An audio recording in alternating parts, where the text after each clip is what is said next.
En España no tenemos gobiernos dispuestos a plantar cara a esta estrategia de confrontación interminable por parte del independentismo. El señor Sánchez va a acabar concediendo ese referéndum que ahora le exigen las fuerzas separatistas con las que él ha pactado.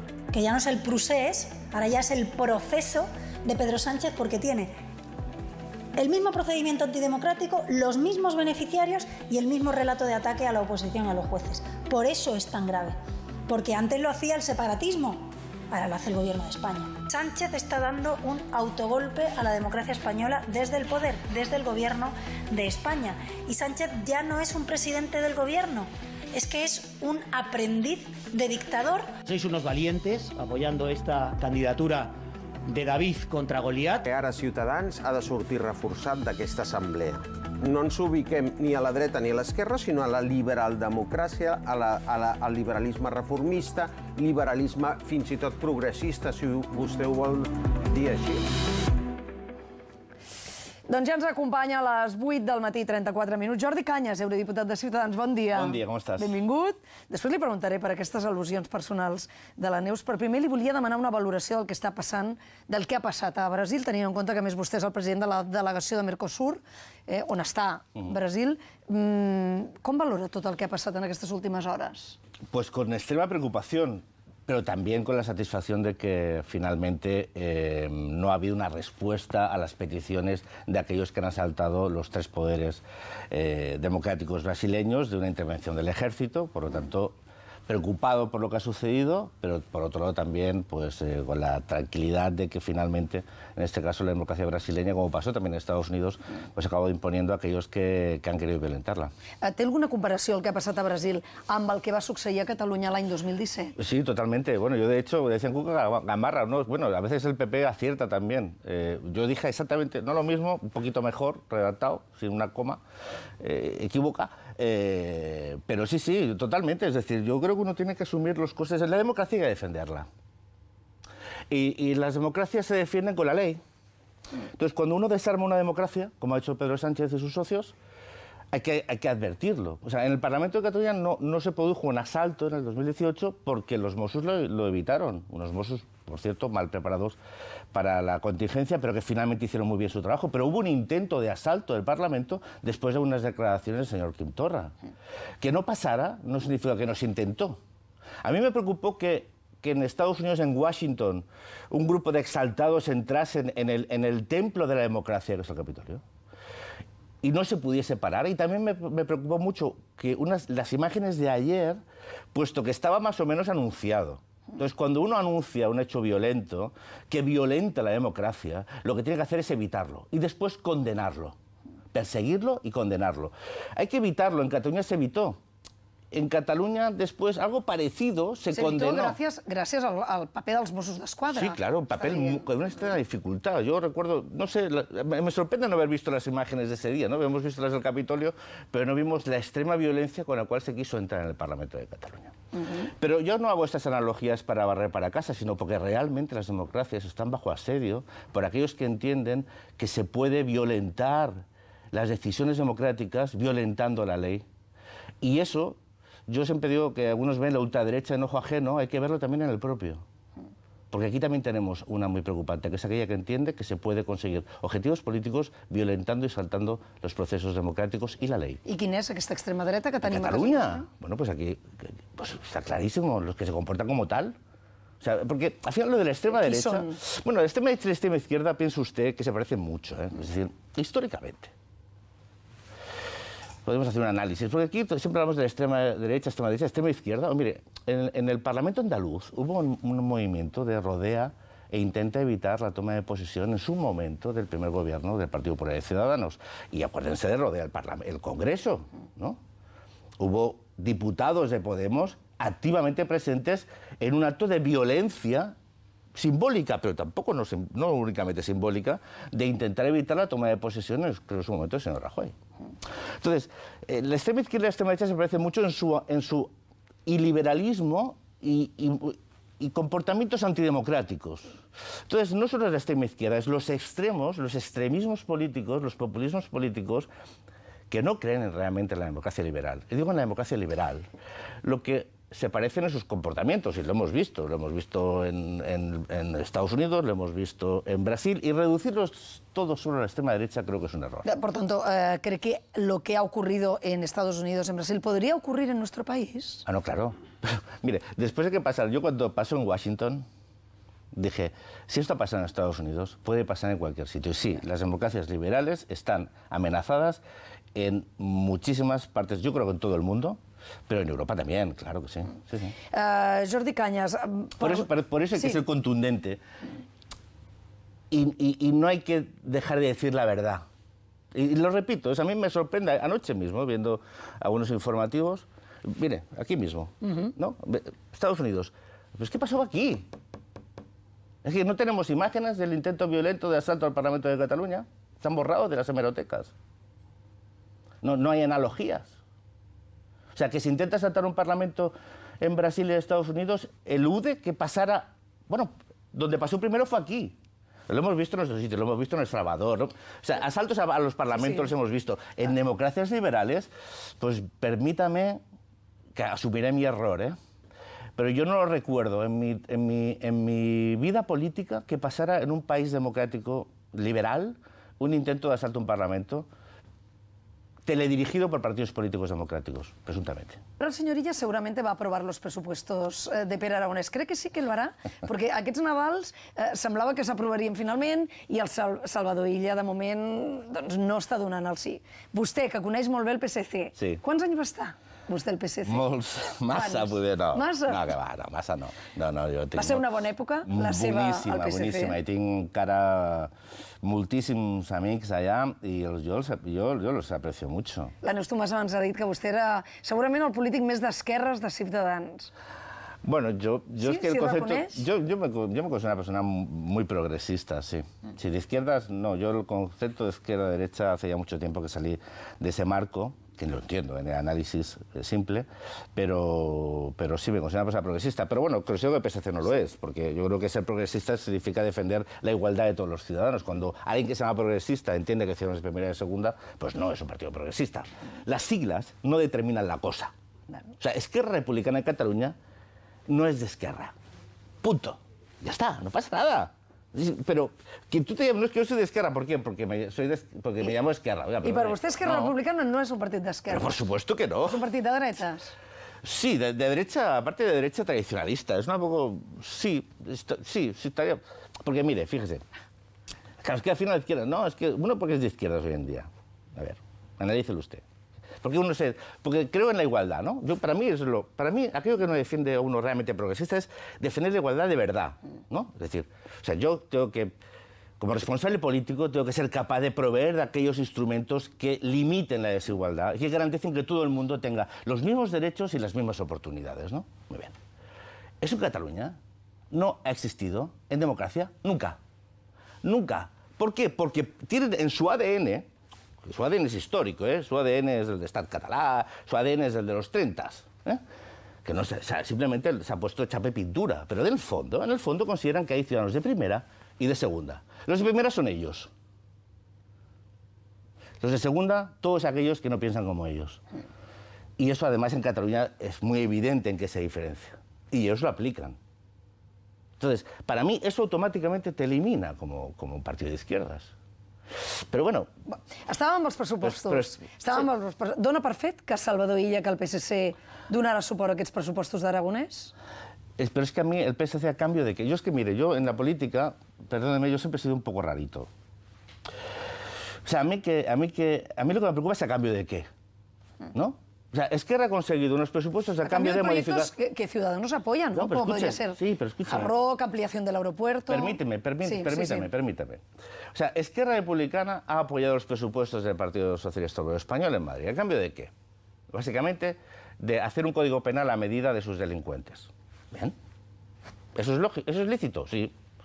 ¿Es legítimo? Bueno, sí. políticamente aceptable? Personalmente considero que no. Es decir, a mí me gustaría que mis representantes, aunque yo no los haya votado en el Congreso de los Diputados, cuando se está discutiendo unos presupuestos, que son la ley más importante, trabajasen para atraer inversiones, para situarnos socialmente mejor, como sociedad mejor, para garantizarnos más oportunidades a nuestras empresas. No, ellos lo que han hecho ha sido ajustar un código penal para sus delincuentes. Bien, oiga. ¿El PSC qué plantea a cambio? Mire, la reforma del aeropuerto no la imponen porque no quieren. ¿Qué más? Un proyecto como el de Hard Rock. ¿Ustedes estarían a favor? Pero todavía estamos con el Hard Rock. Sí, todavía. Pero si yo estaba con Masculell con lo de Hard Rock. Pero si estamos todavía con Hard Rock de verdad, en serio. En Cataluña llevamos... Yo no sé. Sé que la pregunta es retórica, pero se la respondo sí. Pero todavía estamos con Hard Rock. Pues y es una de las piezas que el PSC ha puesto sobre la mesa. Pero ese es el drama. ¿Cuál es el drama? Es que no tienen ideas, lo que tienen son ocurrencias. O sea, el problema es que no tienen un proyecto para Cataluña. El PSC, ¿sabe cuál es el proyecto para Cataluña? Gobernar ellos. Como tienen para el conjunto de España. Usted me decía, bueno, pero la pregunta es ¿para qué? O sea, ¿qué van a conseguir que vaya a cambiar la realidad de los catalanes? ¿Realmente el aeropuerto, que lo podía decidir el gobierno de España?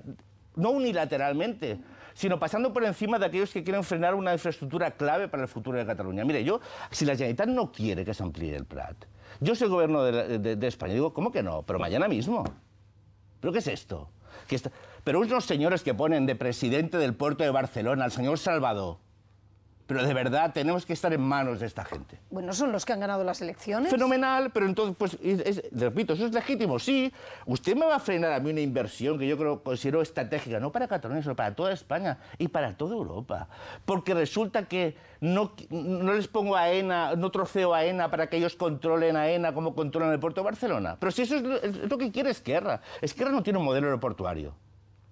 O sea, lo que quiere Esquerra, porque en ese momento Junts, el PDeCAT, Convergencia, o como los demonios se llamaran entonces, era poder meter a gente en la dirección de esto y controlarlo. Pero, señor Cañas, no me queda claro cuando usted dice, si yo estuviera en el gobierno, aunque el gobierno de la Generalitat se opusiera a la ampliación del aeropuerto, por supuesto, dice, ¿y cómo lo haría? ¿Cómo lo haría? ¿Pero de quién depende la decisión de esto? ¿De quién depende? ¿El gobierno de España? Únicamente. Yo lo lógico sería que una comunidad autónoma... O sea, esto se va usted por el resto de España. Dice, mire, tenemos aquí 5.000, 6.000, 10.000 millones de euros para invertir en la ampliación del aeropuerto. ¿Quién lo quiere? Verá usted 16 manos de 16 presidentes de comunidades autónomas. Pero usted sabe que eso no depende únicamente del gobierno de España. Pero lo que no puede depender es de aquellos que prefieren sacrificar el crecimiento de Cataluña a cambio de controlar ellos en este caso, un operador, en este caso AENA. O sea, lo que no puede ser es que Cataluña tenga frenada sus expectativas económicas por aquellos que su máxima aspiración es seguir controlando el dinero público, en definitiva, para acabar beneficiándose. Y le digo una cosa, yo sí realmente... ¿Usted sabe lo que son los puertos hoy en día? Sí. Esto también es una pregunta retórica. ¿Usted sabe de la importancia de los puertos para las economías, ¿no? De los territorios? El puerto de Barcelona debería ser uno de los grandes puertos. Lo es, pero está compitiendo con muchos otros puertos en el arco mediterráneo y a nivel global. Bueno, usted, sinceramente, sé que no me va a contestar, pero yo lanzo esta pregunta al aire. ¿Realmente la persona más indicada para gestionar una de las infraestructuras claves para Barcelona, para Cataluña y para el conjunto de España es el señor Salvador? ¿Usted sinceramente considera que es la persona más adecuada? ¿Le parecía más competente Damià Calvet? No, para nada. Pero es que ese es el problema. Porque cuando lo que quieren es controlar el puerto de Barcelona, el aeropuerto de Barcelona como el puerto. El aero es simplemente porque quieren meter a los suyos ahí también. Y eso no lo pueden hacer. ¿Por qué? Porque AENA no está dividida, no son entes, no son los puertos que son entes.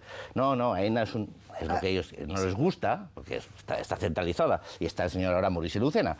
Pues le gustaría tener a su Maurici Lucena, que a diferencia, Maurici Lucena és una persona muy competente, i pondrien a un incompetente, però els suyos. Senyor Cañas, vull anar a dos temes més i se m'ha fet tardíssim perquè queden 5 minuts per les 9. Moncloa, i especialment Pedro Sánchez, segueix repetint que el procés s'ha acabat. Ho ha vist, no? Ahir va dir-ho una altra vegada Félix Bolaños. Vostè ho comparteix? El procés vostè el dona per acabat? Hombre, como lo entendíamos, sí, pero hace tiempo. Y no gracias a Pedro Sánchez, sino gracias a la justicia y el Estado de Derecho. Sí, sí, es como... Sí, també el dona per acabat. Perquè ara sap que hi ha una... El proceso sí. Es decir, este momentum político, histórico, económico, social que hemos vivido, ese sí. ¿El independentismo o la voluntad de una parte importante de la ciudad de Cataluña se convierta en un Estado independiente? No. Y su articulación política tampoco. Li deia que ara hi ha aquesta cimera França-Espanya, el dia 19, i que l'independentisme està cridant a manifestar-se contra aquesta cimera a Barcelona. Bueno, yo lo que lamento es que la imagen, una vez más, de Cataluña va a estar condicionada por una parte de sus fuerzas o movimientos políticos y sociales que van, en vez de aprovechar un contexto como este para significar la importancia que tiene Cataluña en esas relaciones entre España y Francia, por su rótula, es una de las rótulas entre estos dos grandes estados. En un momento donde Europa necesita estas rótulas para conectar, para vincular, en vez de estar aprovechando ese momento para ofrecerse como ese espacio de relación, de frontera permeable, de conexión, en vez de frontera, perdón, de conexión. O sea, donde alguno quiere levantar fronteras, hay que perfeccionar las conexiones. Y Cataluña debe ser la gran conexión entre el conjunto de España y Francia. Porque son dos territorios europeos clave donde tienen que pasar infraestructuras clave y donde el futuro de Europa pasa por aquí. Entonces, la respuesta que van a dar una parte de la sociedad va a ser demostrar aquello que no queremos ser. Bueno, mire, yo considero que el futuro de Cataluña pasa porque esto cada vez sea más residual y aquellos que defienden y defendemos que el futuro de Cataluña pasa por una mayor conectividad y conexión con el conjunto de España y con el conjunto de Europa, liderando las transformaciones que necesita nuestro país, pues entonces esto será una anécdota que ni siquiera usted en una entrevista como esta me significaria. Una de les persones que més ha cridat a manifestar-se és Carles Puigdemont. De moment, Pere Aragonès no ha dit res. Carles Puigdemont, eurodiputat com vostè. Creu que aquest any 2023 serà l'any que veurem tornar a Carles Puigdemont? Yo creo que Puigdemont tiene el problema del eco. O sea, por ejemplo, si yo ahora grito aquí habrá eco, ¿no? ¿Por qué? Porque hay muchos elementos, muchas paredes, entonces se me oirá más. Primero, más fuerte de lo que realmente yo emito la voz. Y el problema de Puigdemont es que se está quedando sin eco. Y por eso tiene que gritar cada vez más fuerte. Y cuando uno grita cada vez más fuerte porque no tiene eco, un día se quedará sin voz. Y a él le queda poca voz. Li preguntava si aquest any serà l'any de la tornada de Carles Puigdemont. Pues que yo creo que ya puede volver casi mañana. Si yo creo que si vuelve no lo van ni a detener. Si ya le han hecho a medida... Bueno, no que sé si a él, pobre. Que venga. Ya da igual, es irrelevante. Es políticamente... ¿Es irrelevante si vuelve o no vuelve Puigdemont a Cataluña? Su valor es la ficción del exilio. O sea, su valor político es la mentira del exilio. Sin el exilio se quedará en lo que es. Mira, es como un trono, ¿no? O sea, uno es rey mientras todo el mundo cree que la silla donde se sienta es un trono. Cuando la gente ve que es una silla, ya no eres rey. Puigdemont sigue teniendo valor político por lo que simboliza y representa. Es mentira, ¿eh? O sea, yo lo conozco. Pero bueno, sigue habiendo gente que así lo piensa. Por lo tanto, yo eso lo respeto. ¿Habla con él? No me interesa. Si se cruzan por el Parlamento Europeo, ¿ni se saludan? El otro día, pero ya era casi muy violento. Y sí, fue un hola, pero no, generalmente no. Yo es que me tomo muy en serio lo que pasó en Cataluña. Yo lo viví. Entonces, a mí no me lo cuenta como a Pedro Sánchez. Yo lo viví aquí muy intensamente y aparte lo viví entonces sin tener una responsabilidad política. O sea, lo viví como una persona muy conocida políticamente en Cataluña entonces, pero sin responsabilidad política. Yo lo he dicho muchas veces, yo no les perdonaré jamás. Nunca. Lo que hicieron. O sea, lo de Brasil es un intento. Ellos no solo intentaron, sino que lo hicieron. Ellos rompieron el pacto tácito que compromete democráticamente una sociedad, que es el respeto al otro y el respeto a la ley. Y eso no tiene arreglo. A veces me decían, no, es que los japoneses tienen un arte, no sé ni cómo se llama, un nombre bonito. Cuando se rompe un vaso, pues las juntas les ponen oro y queda muy bonito. Ya. Pero esto es ni superglue. ¿Qué va? Entonces, rompieron algo clave, que es la confianza. Claro, mire, yo defendí... porque dice, no los perdonaré. No, yo no. Yo creo que yo no soy juez. Yo le hablo desde mi perspectiva como ciudadano y políticamente, no, pero para mí, permíteme, sí. nada. El perdón es una cosa muy clave. Mira, yo viví políticamente en el Parlamento de Cataluña 4 años y había una gran diferencia y teníamos beligerancia muy potente y discusiones muy potentes. Pero hay una cosa clave que es la confianza. La confianza que si usted tiene mayoría no va a limitar mis derechos. Es decir, la democracia es un juego de mayorías y minorías donde nadie rompe las reglas de juego. Y por lo tanto hay la convicción de que todo es reversible y que hoy gana usted, después gano yo. Pero por mucho que usted gane, no me va a intentar robar mis derechos. Y por mucho que yo gane, usted tiene que saber que yo no lo voy a hacer.